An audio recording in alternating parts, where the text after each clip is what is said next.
Hello everyone, Chad Frantzen here, and welcome to the Kingdom Finance Show. Today we are going to reveal what you really need to know about the economy, the stock market, and real estate. And we're going to give you action steps to take right now to become a Kingdom Impact investor. It's time to bring clarity out of chaos. Let's get started. Thank you, Billy. Yeah, excited to be here. Thank you all. I was in a mastermind group with Lance Wallnow 3-4 years ago, and if you've heard his message on 7 mountains and spheres of influence, that was really where it came of. I was in his house, and he started prophesying in his library, and he just said, if you're going to take the mountain of finance, the mountain of business, you've got to get up higher to the top, because that's where the gates are, and that's where the decision makers are. And he said, well, you've got to meet my cousin. And so we all know the story, and they're not really cousins, but it worked. So I met Cousin Billy, and here we are. So, I really want to I've got 15 minutes, so I really want to shake you up a little bit, kind of TED Talk style, okay? So I'm going to just kind of speak prophetically, but also at a higher level. I love these workshops because we get so technical on the how-to, and I think that's one of the things all of us love about Billy's books and teachings is don't just teach it at a high level, like show me how to do it. So I want to just step back a little bit and say, well, why are we doing this? What's the kingdom call on that? Couple things real quick. We do have a table out there for WBI, as we call it, WealthBuilders Investments. And really think of Merrill Lynch, Edward Jones, Fidelity, Vanguard. Have you heard the JPMorgan Chase? We're a kingdom version of that. And so if you're tired of putting your hard-earned money or your business or your nonprofit or your church with those type of companies, that's really what WealthBuilders Investments is all about. So that's the easiest way, because I try to explain it and I end up going on and on. But that's how I would tell you. We've got at our table, I'll mention a couple things here at the end, but I wanted to give away, Billy and I did this new product called Investment Mastery. And so if you like the XXX teaching or laws of wealth, all those things, the law of income, law of leverage. So we've got a track for each person's season of life. So if you're first X, we call that financial freedom. If you're second X, we call that, I think, financial prosperity. If you're third X, we call that, and I think Lance gave it the name, the ministry of finance. And so some of you in here at the third X, and you're literally called to the ministry of finance for kingdom building. So do I have a college student in here that's 18 to 23, kind of starting out, somewhere in that range? Okay, right there. Do you like this? So that's the first X. And it's got about 8 different teachings on that. So, well, let me get started. Bill Bronchick, my attorney friend's in the room, so there's my public service announcement. Not from him, but from my attorneys. We are SEC registered, so it just says, hey, I'm just up here talking. I'm not giving you formal advice here. It's just more for entertainment purposes. So I really want to do kind of a TED Talk style. I've been praying about this when Billy asked me to speak.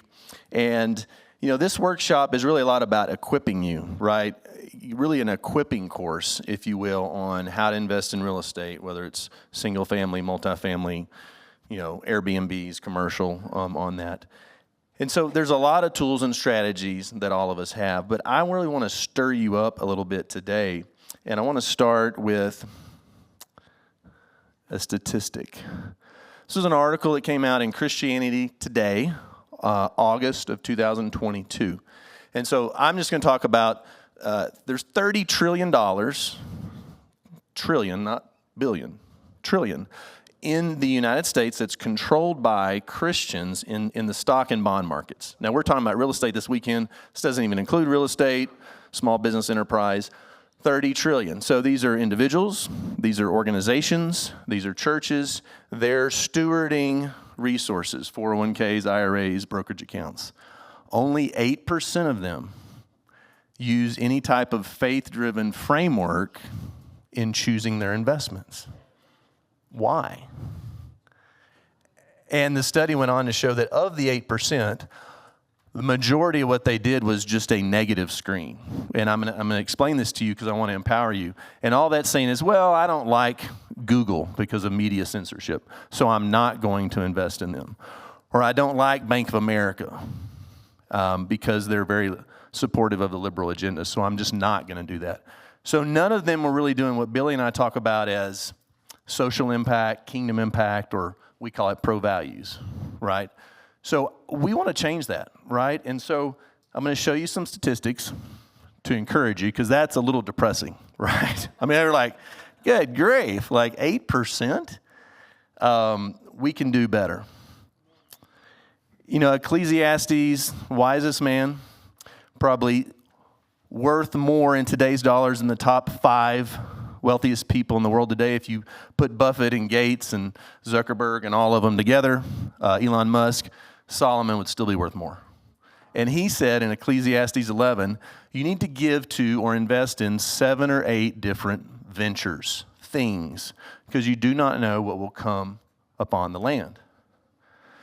Now, how many streams of passive income did Billy say were, how many categories? How many did he share? Shout it out. 6? 6. Okay. So that's a pretty good start, right? So there's a lot of wisdom we can take. One of the problems with Wall Street, corporate America, is they're not educating you on what you're learning here. So our team looks at people's financial statements just to give them a review, and I am shocked by people who do not do what Billy said of, hey, if I have money, why is it not giving me a paycheck back?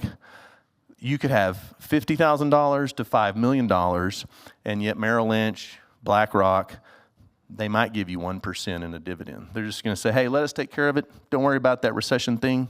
Don't worry about what's going on with energy prices. We'll take care of you, right? And it just doesn't work, right? And I say that because I grew up in the Wall Street framework learning that. So is everyone awake today? Good. All right, good. How about your businesses? How about your investments? How about what you vote for? Is that awake or is it woke? Because I know you're awake today, but how many times am I falling in that 8% category where if I'm running a small business, if I'm running a church, a parachurch ministry, and the financial side of things, I'm just too busy. I'm training people, I'm preaching, I'm doing missions, I'm building a company, and I don't realize that my enterprise, what God has given you to steward, is actually supportive of this liberal agenda. And it's almost at a subconscious level, right? So I've had to really take a look personally of, why am I buying from that store? Or, why am I investing in that? So a lot of this is really a clarion call, which is why we started WealthBuilders Investments, of we have to stay in the mountain because it is Babylon. But yet, it just like Daniel, just like Joseph, like that's where the battle is. So why not go into the battle, go towards where the kingdom of darkness is? And Becky, you and Billy love that verse from Proverbs, that the wealth of the wicked is stored up for the righteous. So that's us, and that's really the heart behind WBI, giving you an alternative to, I just work with Merrill Lynch or Edward Jones or whomever, Wells Fargo. We could pick on all of them, right? What if there were a better way? Even for your organizations, your retirement plans, your pension plans, even that you could stir up your employers to say, hey, why do we do that? And it's probably just because you've never thought of this is just how it's done. We just invest it with Vanguard. So I want to share with you 3 things on how to be a kingdom investor. So biblically responsible, pro-values, and social impact, or we call it kingdom impact. So these 3 things you can apply to your family, to your church, to your business, to your 401k, to where you spend money, to where you give money. So it's not just, this is how to invest your money. This is like a framework for living as a kingdom investor. So I don't have time. So this is TED Talk style. I'm just dumping it on you, and then you're going to have to come for more, information. Biblically responsible is just saying, hey, I'm not going to invest, vote, spend with Google, for example. Media censorship, First and Second Amendment rights. Companies that support pro-choice, abortion benefits for companies. Pro-value says, well, instead of that, I'm going to take my money and I'm going to go over here and I'm going to invest in some companies who actually are following biblical principles in the public marketplace. And I'm going to show you some. I'm going to show you a slide here in a second.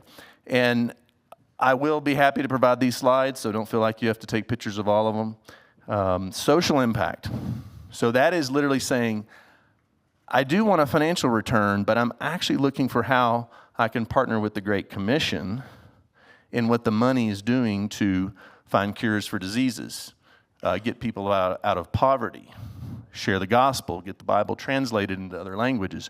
You can still do financial investments that do that. It's not charitable giving, it's kingdom investing. It's different. So these are the three filters. So this really is how you run your family, how you run your teams, how you run the people that look up to you as a leader. Here's a strong leader, very influential banker, Jamie Dimon, CEO of Chase. Figured I'd just call names today, Billy, hey, why not? So, tied very closely to the Jeffrey Epstein sex trafficking fiasco. Why would I want to invest my money with JPMorgan Chase? This is this week. He's very smart. I follow what he says, but I'm not going to put my money of my company, my church, my family into JPMorgan Chase, which is, I think, if not the biggest, one of the top two largest ones in there. Here's a slide. You might want to take a picture of this one. You want to talk about banks and banks having problems. Here's the list with the banking crisis that started in March. We think, Billy and I think there's still more of that shoe to fall, but these are the top banks in the U.S. that have uninsured deposits. It's a little hard to read, so we'll send out the slide deck, but all your usual suspects are in there. This is not a woke slide. This is just, hey, who has exposure to uninsured deposits? A lot. Yeah, it is a lot. And I'm gonna go fast here. I want to show you some images here. Here's my boycott list. So we put together a pro values index at WealthBuilders Investments, and you can sign up for it out at our table. So I'd encourage you to stop by. Top 30 list of public companies to boycott your company's working with as vendors and providers, spending and investing in. So this is a who's who. BlackRock, largest money manager in the world. It's really hard to get them out of your retirement plans, but it can be done. So if you're a church or a ministry or a business and you have a retirement plan, let's make sure you don't set it up with BlackRock, right? Amen. All the banks, this is just a sample. Now, there's a lot of good companies. There really are. I'm going to show you a quick study that we did, and I did a podcast on this. We have a podcast called Kingdom Finance Show. I'd encourage you to check it out. But here's some of the companies that we promote. And wouldn't you know it, that there's a study done by a friend of mine, is that publicly run companies that have CEOs, men and women who are Christian, that are applying biblical principles are more profitable. Oh, it actually works? Oh, I thought that was just for the Bible. Oh, okay. Now, I'm not saying Hobby Lobby or Chick-fil-A. I'm saying like public companies. Some of these, Coca-Cola Consolidated, LPL Financial, Caterpillar. Some of these companies have corporate chaplains. They have Bible studies at their offices. They have such high employee retention that they're more profitable. So even a BlackRock would be like, well, I don't care about Jesus, but that's good numbers. But for us, we're like, well, we care about Jesus, and those are really good numbers. So real quick, you are the remnant. And so really the heart behind Wealth Builders as a nonprofit, as a learning group, as a registered investment advisor is there's a remnant in the public marketplace of about 125 CEOs that run these companies. And they have exceedingly higher rates of return than their peers who are not applying kingdom principles. So if it works for a big Fortune 500 company Do you think it'll work for us? I think it will. So again, that's a quick slide over a 10-year time period. These spiritually integrated companies had about a 23% rate of return. That's that bar on the far right. And companies that did not had 13. So 23 versus 13. Yeah, 23. So I like that. So if we're thinking making sense of making money for making a difference, then this is how we want to manage some of our other assets, right? We talked about Solomon, 7 or 8 different things that go with real estate. All right, so I'm out of time. If you want to stop by our booth and learn more about WealthBuilders Investments, we have the Pro Values Index. We'd love to get that in your hands just to empower you. And then check out the Kingdom Finance Show. We take economic topics, what's going on with the Fed, with interest rates, with the economy, and we provide kingdom clarity for that. So check that out, and we're really excited that you're here, and I'll be happy to help you anyway. So, thank you so much for joining me today on the Kingdom Finance Show. If you enjoyed this podcast, please subscribe and leave us a review. It really helps to get the word out. For more resources on becoming a kingdom investor and to connect with us directly, visit our website at wealthbuilders.net. That's wealthbuilders.net. We'll see you next time on the Kingdom Finance Show.